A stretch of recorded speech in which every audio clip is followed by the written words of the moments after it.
हमने विषय बनाया है जस्टिस मैकजेफरसन। इन्होंने जो फैसला दिया उस फैसले में दो बड़ी बातें कही। जैसा सुप्रीम कोर्ट ने हाल ही में फैसला दिया, उसका मुख्य बिंदु था कि वो विवादित जगह मालिकाना हक किसका है। उसी तरह 1895 में भी यही मुद्दा था कि बुद्ध गया पर मालिकाना हक किसका है। इस जजमेंट में ये भी कहा कि महंत ब्राह्मणों को पूरा अवसर था कि वह विहार जिस पर वो कब्जा किए हैं, ब्राह्मणों ने एक भी रिकॉर्ड नहीं दिया जिससे वो साबित कर सके कि वो ब्राह्मणों का था। ये भी एक जजमेंट में खास बात कही कि ब्राह्मण साबित नहीं कर सके कि महाबोधि महाविहार यह ब्राह्मणों का है, मगर ये तथ्य सामने आ गए कि ये बुद्ध विहार बुद्धिस्ट लोगों का है। ये जजमेंट देते हुए उन्होंने ये भी कहा कि क्यों कब्जा किया ब्राह्मणों ने बौद्ध स्थलों पर। उसका मूल कारण है जो बुद्ध के मूल अनुयायी थे उन्हें हिंदू बनाने के लिए ब्राह्मणों ने बौद्ध स्थलों पर कब्जा किया।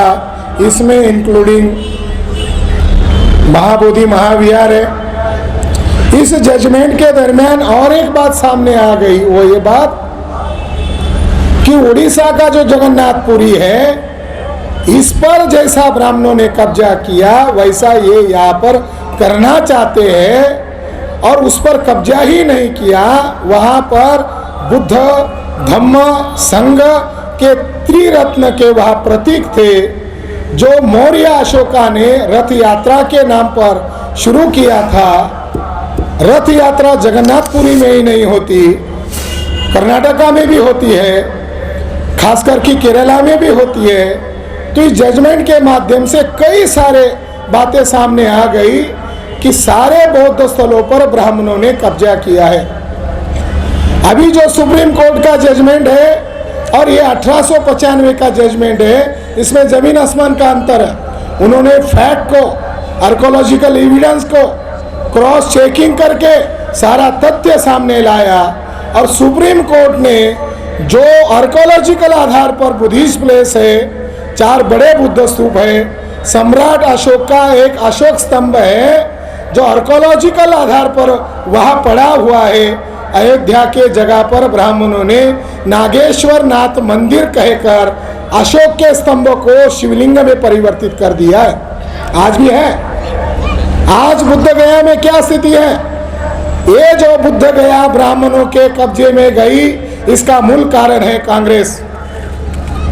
साथियों, ये जो बुद्ध गया का जजमेंट 1895 में ये बौद्धों के समर्थन में आया था, ये बुद्ध गया बुद्धिस्टों की होनी चाहिए थी, मगर आज इस पर ब्राह्मणों का कब्जा होने का कारण अगर कोई है, कांग्रेस है।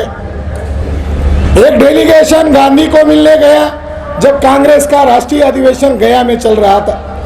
गांधी जी बढ़िया थे और ब्राह्मणवाद को जिंदा करने का काम कर रहे थे। गांधी जी ने उन बुद्धिस्ट भिक्षुओं को कहा, देखो भाई, हम भी गुलाम हैं, मगर आपका मेमोरेंडम हम लेते हैं। हम जब भारत को आज़ाद करेंगे अंग्रेजों से, तब हम बिना शर्त बुद्ध गया बौद्धों के हाथ में देंगे। इसके लिए राजेंद्र प्रसाद की कमेटी बनाई। राजेंद्र प्रसाद भी ब्राह्मण के खिलाफ नहीं थे। उन्होंने अपने रिपोर्ट में दर्ज किया, अगर देते हैं, एक तरफ कहा देंगे और रिपोर्ट में कहा एक कमेटी बनाओ जिसमें ब्राह्मण महंत को रखो। साथियों, 1947 में भारत आजाद हुआ। वहाँ का भूमिहार ब्राह्मण वहाँ का प्रथम मुख्यमंत्री बना श्री कृष्ण सिंह। उधर से राजेंद्र बाबू को नहीं भेजा, उधर से जो ब्राह्मण था सर्वपल्ली राधाकृष्णन, जो बुद्ध धर्म का विरोधी आदमी था, उसको वहाँ भेजा। वहाँ पर एक रिजोल्यूशन पास किया, वहाँ अधिनियम बनाया जिसको कहते हैं महाबोधि टेम्पल एक्ट 1949। इस एक्ट में प्रावधान किया गया कि आधे से ज़्यादा मेंबर ब्राह्मण होंगे, हिंदू होंगे। अब हिंदू के नाम पर किनको रखा? इन लोगों ने उनकी मीटिंग की। जब सर्वपल्ली राधाकृष्णन वहाँ समारोह के तौर पर गए बुद्ध गया में, तो ब्राह्मण महंतों ने वहाँ पर मिठाइयाँ बांटी और उस एक्ट का समर्थन किया। जो ब्राह्मण कोर्ट में सबूत नहीं दे सके ब्रिटिश पीरियड में, ये हमारा है। जो इलीगल कब्जा था, महाबोधि टेम्पल एक्ट अधिनियम 1949 बनाकर उसको लीगली बनाया गांधी, नेहरू और भूमिहार ब्राह्मणों ने। इस एक्ट में सब गड़बड़ी है। अगर बुद्धिस्टों को महाबोधि विहार चाहिए तो एक जजमेंट आपके समर्थन में है, मगर ये जो अधिनियम है, इस अधिनियम को जब तक खारिज नहीं करते तब तक बुद्ध गया पर ब्राह्मणों का कब्जा रद्द नहीं होगा।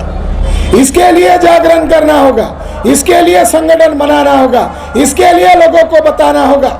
मैं जब वहाँ गया तो मैंने देखा कि महाबोधि विहार के टेम्पल के सामने वहाँ लिखा है 5 पांडव। ब्रिटिश रिकॉर्ड में क्या कहा है?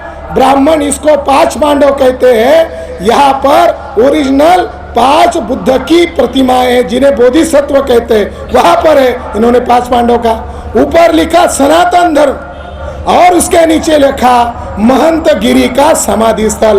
वो जगह कनिंघम ने एक्सकवेशन किया, वहाँ पर कोई ब्राह्मणों का स्थल नहीं होना चाहिए।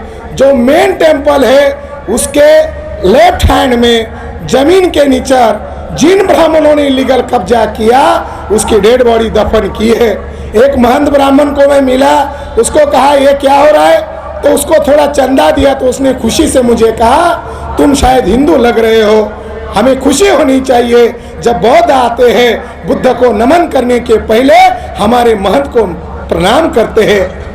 वहाँ शिवलिंग स्थापित किया है। बेगलर नाम का एक आर्कोलॉजिस्ट ने इसका एक्सकवेशन किया तो उसको इतना गुस्सा आया, ये बुद्धिस्टों का है नहीं। उसने शिवलिंग को उखाड़ कर फेंक दिया, उसके नीचे बुद्ध की मूर्ति मिली। साथियों, बुद्ध गया ये दुनिया का हेरिटेज है, इसको विश्व ने विश्व हेरिटेज घोषित किया। मगर जब तक भारत में बुद्धिस्ट लोग आंदोलन नहीं चलाएंगे तब तक दुनिया के लोगों को ये पता नहीं चलेगा। आपने इसको हेरिटेज तो घोषित किया मगर ब्राह्मणों का इसके ऊपर कब्जा है। आखिरी बात मैं कहना चाहता हूँ, सुप्रीम कोर्ट ने जो जजमेंट दिया वो फेथ और आस्था के आधार पर है। हमें उन लोगों से भी लड़ना है जो न्यायपालिका में बैठे हुए हैं। हमें समाज में संगठन बनाना है और न्यायपालिका में जो लोग बैठे हुए हैं ये हमारे समर्थन में फैसला नहीं देते हैं।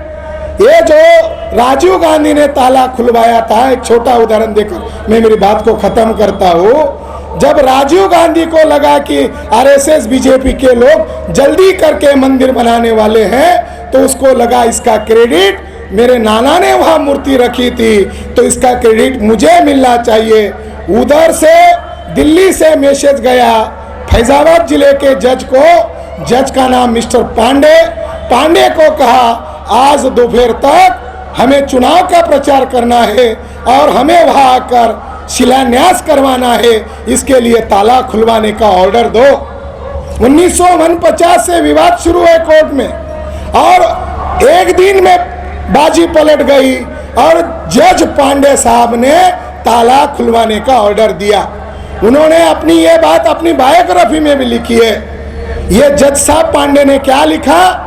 जज साहब कह रहे थे जब मैं राम जन्मभूमि और अयोध्या विवाद का फैसला, ताला खुलवाने का फैसला देने का, ऑर्डर देने का काम कर रहा था, मेरे खिड़की, मैं जिस कोर्ट में बैठा था वहाँ से खिड़की के अंदर से मैं कुछ सीन देख रहा था। वहाँ एक काला बंदर बैठा हुआ था और काले बंदर को हमारे वकील लोग आकर और वहाँ कोई लोग आकर चना देते थे, मूंगफली देते थे, ब्रेड देते थे, मगर वो काला बंदर खा नहीं रहा था। मैं सोच रहा था ये काला बंदर क्यों नहीं खा रहा। फिर मुझे चमत्कार हुआ, मुझे उस काले बंदर से एक मैसेज मिला, दैवी चमत्कार हुआ कि मुझे ताला खुलवाने का ऑर्डर देना चाहिए। मैंने फौरन ताला खुलवाने का ऑर्डर दिया, तो मैं जो कल्पना कर रहा था वो सही में दैवी चमत्कार था। वो ब्रेड खाने लगा, वो मेरे तरफ देखने लगा। जब मैं जजमेंट देकर वापस घर लौट रहा था, कलेक्टर मुझे मेरे सरकारी आवास पर छोड़ने के लिए आया, तो मैंने देखा अजीब चमत्कार कि मेरे सरकारी आवास के बरामदे में वो बंदर खेल रहा था, जो काला बंदर मैंने वहां देखा था। इस जज को बाद में हाई कोर्ट का भी जज बनाया गया। तो ऐसे जजेस जब फैसले देते हैं, और हाई कोर्ट इलाहाबाद के जजेस लोगों ने जो फैसला दिया, ये बिल्कुल लॉ के खिलाफ है, लॉ के जो मापदंड है उसके खिलाफ है। और सुप्रीम कोर्ट का भी जो जजमेंट है, ये भी जुडिशियल जो फॉर्मेट है, संविधान के खिलाफ है। इसके कंक्लूजन में उन्होंने कहा, आस्था के आधार पर हम फैसला देते हैं। इलाहाबाद हाई कोर्ट को एएसआई ने जो रिपोर्ट दिया, इस रिपोर्ट को इलाहाबाद हाई कोर्ट ने भी डिनाई किया है और सुप्रीम कोर्ट ने भी डिनाई किया है। एएसआई के रिपोर्ट में बुद्धिज्म के सारे अवशेष उस विवादित जगह से मिले हैं। ये सारे एविडेंसेस उस एएसआई के रिपोर्ट में है। इसके बावजूद भी उन्होंने ये फैसला दिया आस्था के आधार पर। इसलिए बौद्धों को, शेड्यूल कास्ट के लोगों को, बैकवर्ड कास्ट के लोगों को इस जजमेंट को क्रिटिसाइज करना होगा।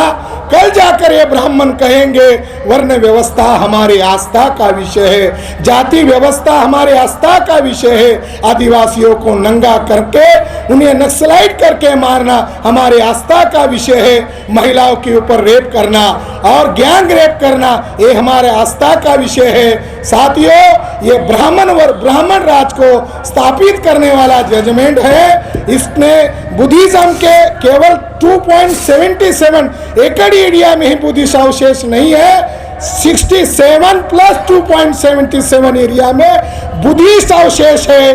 1861 का रिपोर्ट कनिंघम का यही कह रहा है, युवन संघ यही कह रहा है, फैयान यही कह रहा है। सारे रिकॉर्ड हमारे समर्थन में है। और उन्होंने जो रिकॉर्ड सादर किए, वो रिकॉर्ड क्या है? पुराण है। वो रिकॉर्ड क्या है? काने का रिकॉर्ड है, धर्मशास्त्रकार काने। ये सारे फॉल्स रिकॉर्ड है और फॉल्स रिकॉर्ड को उन्होंने एविडेंस माना, फेथ को एविडेंस माना।